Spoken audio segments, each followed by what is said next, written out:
kedua, Retzky dibagi menjadi dua tahap perkembangan. Yang pertama adalah tahap prenatal. Tahap prenatal kemudian dibagi lagi menjadi 3 bagian ataupun 3 tahap. Yang pertama adalah fonasi. Tahap fonasi ini dimulai sejak bayi berusia 0 sampai 7 bulan. Pada tahap ini bayi umumnya hanya bisa mengekspresikan bahasanya ketika dalam 2 keadaan, yaitu ketika sedih dan ketika senang. Ketika sedih, bayi akan mengekspresikan bahasanya melalui menangis. Dan ketika senang, bayi akan mengekspresikan bahasa senangnya melalui sikap yang anteng ataupun tidak rewel. Kemudian juga merespon ketika dia diajak berkomunikasi oleh orang-orang sekitarnya. Nah, respon inilah yang biasa disebut oleh orang-orang dewasa sebagai bunyi-bunyi yang menyenangkan. Yang kedua adalah tahap kolonikal.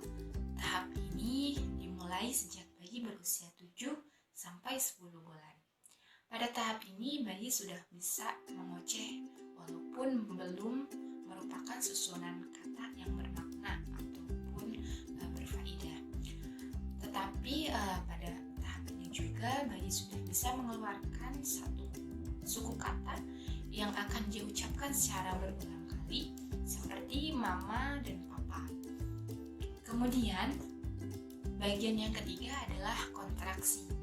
Pada tahap ini bayi akan mendengarkan bahasa dari orang-orang sekitarnya dan mengucapkannya kembali.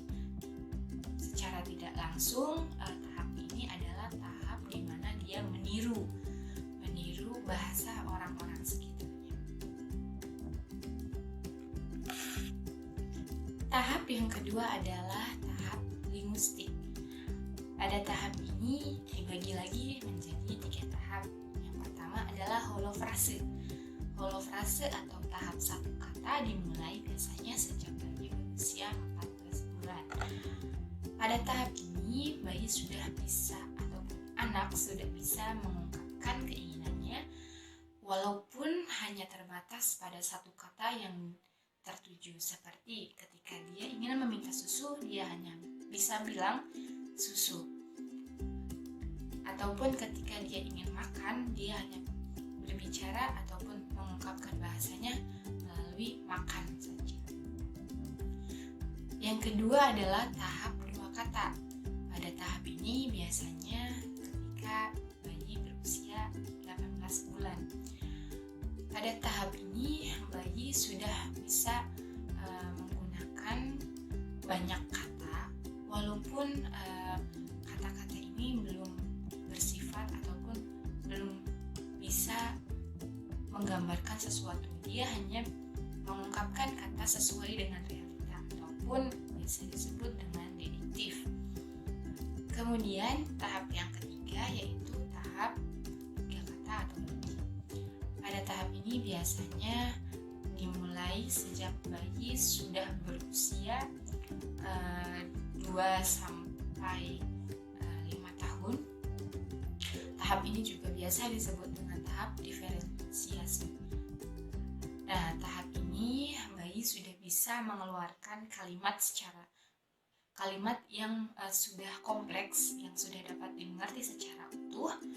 Dia juga sudah bisa diajak berdiskusi, sudah bisa diajak kerjasama. Juga pada tahap ini biasanya anak sudah mulai bisa bersikap kritis dengan cara yaitu bertanya sesuatu apapun yang dia belum mengerti. Oke teman-teman, sekian video dari kelompok kami. Kurang lebihnya mohon dimaafkan. Semoga bermanfaat. Assalamualaikum warahmatullahi wabarakatuh. Anak usia taman kanak-kanak berada dalam fase perkembangan bahasa secara ekspresif, yaitu anak sudah dapat mengungkapkan keinginannya, pendapatnya, atau penolakannya menggunakan bahasa lisan sebagai alat komunikasi. Aspek yang dapat diamati dalam perkembangan bahasa anak yang pertama yaitu kosakata. anak sudah dapat menghafal kosakatanya dari lingkungannya. Jadi, sejalan berkembangnya dari hubungan anak dengan lingkungan, maka semakin besar dan pesat pula kosakata yang dimilikinya.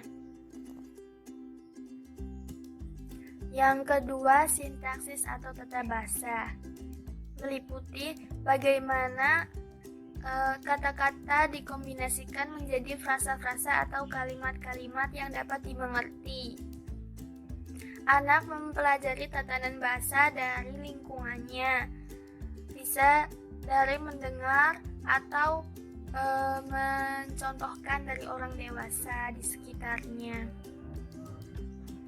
Yang ketiga yaitu semantik atau penggunaan kata sesuai dengan tujuannya. Misalnya, tidak mau berarti menyatakan penolakannya. Yang keempat, fonem. Anak mampu membunyikan huruf vokal tanpa mengejanya, tetapi sudah dapat mengucapkan katanya dan mengerti artinya. Contohnya, ibu menjadi ibu. Jadi anak sudah tahu ibu itu ibu dan tahu artinya. Pengembangan bahasa menurut Bulan Mei tahun 1992 yaitu ada 4 aspek bahasa. Yang pertama itu menyimak, berbicara, membaca, dan menulis. Nah, bahasa merupakan suatu sistem tata bahasa yang relatif rumit dan bersifat semantik. Sedangkan kemampuan berbicara itu merupakan suatu ungkapan dalam bentuk kata-kata. Bahasa itu memiliki 2 sifat, yaitu yang pertama reseptif, itu artinya dimengerti dan diterima. Ekspresif itu, yang kedua ekspresif, yaitu dinyatakan.